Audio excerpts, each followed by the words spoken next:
Hi, beautiful people. My name is Winnie George. I am a second year student at the University of Johannesburg. What's good?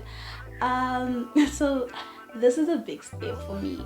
This is a huge venture, and it took so much to get to this point where I feel like I'm going to do this regardless of what anybody says and regardless of what's out there. So I hope you guys enjoy this video, and I hope you guys enjoy the content that I'll be putting out after. So before we get into what this video is actually about, as you will see in the title description, I want to give a young overview of what my channel is actually about. The name of my channel is called Legal Technical Sense, and that is because in the world we live in, we use words to communicate. We use words to understand how other people feel. We use words to communicate how we feel as individuals.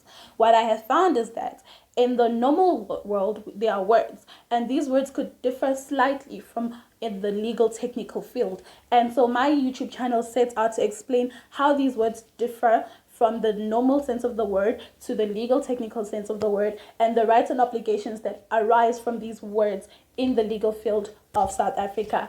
So I hope this is something that piques your interest, because I personally feel that not knowing your rights and obligations and having a small overview of the law is not something that should be strictly meant for people in the legal field, people studying law, people practicing law. I feel that layman people and people that study something completely different should have a basic knowledge of their rights and obligations. So I hope you guys stick it out with me. I hope you guys enjoy my content. Let's get right into it. So, marriage is defined as the legal partnership between two people in a personal relationship. This is also a bit tricky because obviously there's customary marriages that have polygamous marriages that include more than two persons. But that's a situation for another day. That's something we'll discuss later. In the South African legal system, there's three types of marriages, and this includes a civil union, a civil marriage, and a customary marriage. Now, for a civil union and for a customary marriage, it is important that the partners are over the age of 18. They have to be majors in the legal sense of the word. And consent is also important. Both partners have to consent to the marriage. This is a bit tricky for customary marriages because you get situations where people are forced into customary marriages by their fathers or male leadership in their lives, but that is also something for another day. And also, civil marriage it's the one that has strictly a man and a woman, and you do not have to be over 18 to get into such a marriage. If you are a minor, you can get into a civil marriage with the permission of your parents. Very simple, right? Sometimes people take marriage so lightly, and they don't understand that once you have signed that dotted line, a lot of legal consequences have arisen from that, you signing that contract and you being officially married. These are blood relations of spouse. You get connected to the blood relations of spouse, and this inhibits you from getting into a legal marriage with some of the direct line of your spouse, meaning that you cannot, after the marriage dissolve, get married to your spouse's father. You cannot get married to your spouse's mother. You cannot get married to your spouse's child. These are things that arise. You can obviously get married to your spouse's brother if you think he's kind of cute, but like, there are some people that you may never ever legally get married to in South Africa after you have concluded a marriage with your spouse. Very, very important to note. Secondly, the one that is most obvious is that you cannot get married. If you're already married, you cannot decide that I'm trying to get married to someone else. Unless, of course, you are in a customary marriage and you're a man and you've got the money to be polygamous, then you can, of course, take up another partner in marriage. But this is not common for civil union or civil marriages. It's actually not even possible, regardless of whether it's common or not. Thirdly, minors become majors. As I mentioned previously before, you can get married as a minor, but once this is done and your marriage is concluded and it's valid and yes, girl, you're married, sis, you become a major. That means you take up the status of a person that is over the age of 18 in South Africa. You can now vote, you can now buy alcohol, you can do any other thing a person over the age of 18 can do, regardless of the fact that you are 17, 16, 15, 14. Interstate succession arises. This basically means that if your spouse passes away and does not leave a will behind, you have the right to claim his assets, because like, you're married, sis. You married that bruh, and like, you are connected to him and it's legal, therefore you can inherit his property. Simple. That's just basically it. The fifth consequence is that you now can take up a family name. This is usually not the case with males, because if you want as a male to take up your wife's name, you have to go through the Minister of Health. It's a long process. It's not cute.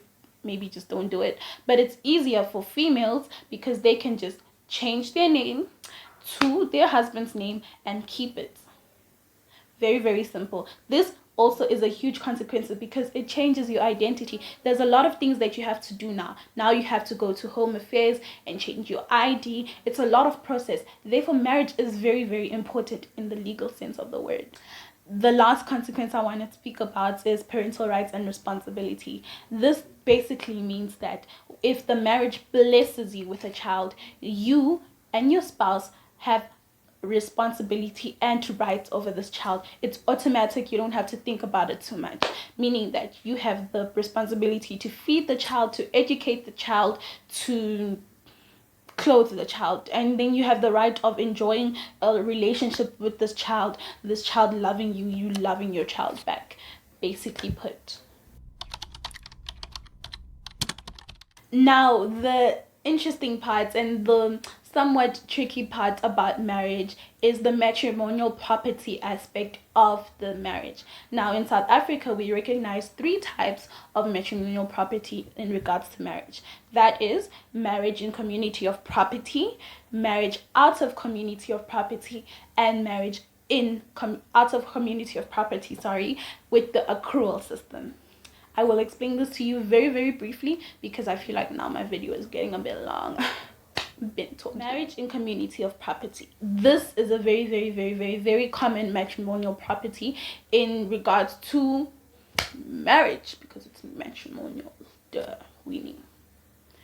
This just basically means you guys have a joint estate, meaning that your assets and your liabilities are joint. Whatever you got into the marriage with, whatever he got into the marriage with, belongs to both of you guys. Whatever you guys attain in the marriage belongs to both of you guys. The advantage is that you now share in the financial prosperity of your partners, meaning that if your partner gets 1 million rand, sis, that money is yours too. Period. If your partner pops, if you pop, your partner shares that with you. The disadvantage of this is that you also share in your partner's and your spouse's financial disdain, meaning that if you guys get into a big debt, not you guys, let's just say your partner personally gets into a big debt, you are also, by way of this marriage, in that debt with him. Another disadvantage to this is that your capacity to act as a human being is limited. Basically, it means that you cannot sign big contracts without the permission of your partner. You cannot wake up this morning and even though you have the money and you can afford it without needing your partner's money, you cannot wake up and buy a car. You need your partner to co-sign that with you, because the asset, whatever money you have, is also his. And once you have bought this car with your money, it's still his.